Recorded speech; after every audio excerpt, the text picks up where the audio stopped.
By default, Webflow forms are very limited. To address these limitations, we have created a custom Webflow app that you can use today for free. The app is called Form Fields Pro. To get started with the app, you'll have to select a form block, else you will not be able to insert the fields that we offer. After selecting a form block, you can choose from a select field, a searchable select field, a date picker, which has two options. One is single date, another is date range picker, and then a number picker slider. So this also offers two options. One is regular slider and another is range slider. The last one we have is an user IP collection field. This is useful if you are trying to log the IP address of your users that are submitting the form on your website. To get started, I'll add a select form to my page. I'll select the select option and then add a label quickly. Here we have styling options.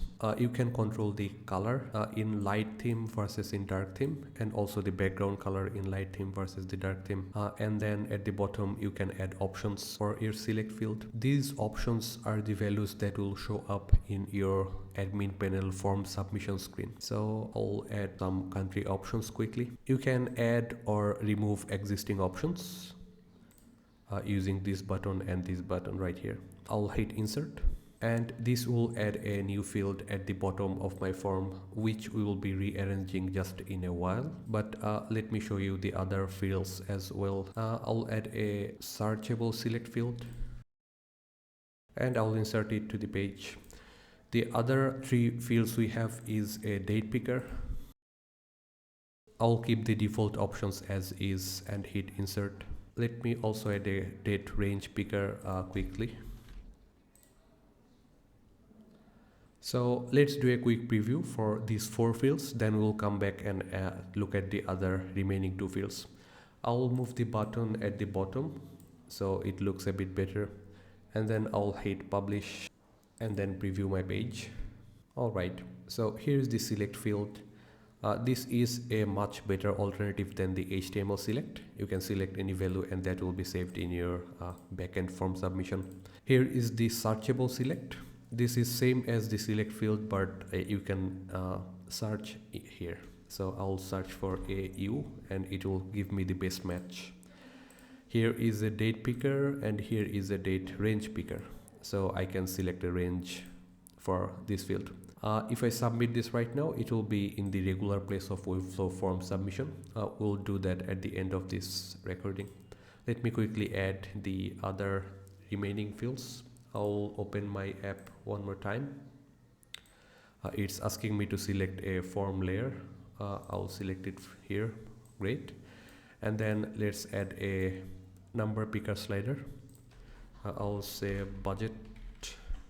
I'll give a name budget, and the first one will be a single slider. I'll add a max range of 20,000, minimum range of 500, and default range of 5, let's say 8,000. Great. I'll leave the colors, default colors as is, but you can of course customize them as you need. I'll hit insert. Alright, let's do a number range. I'll name it budget range. Let's change the values. Maximum range, let's say 100, let's say 1000, and then minimum range is 5000. Default maximum value is 20,000 and default minimum value is, let's say, 10,000. Alright.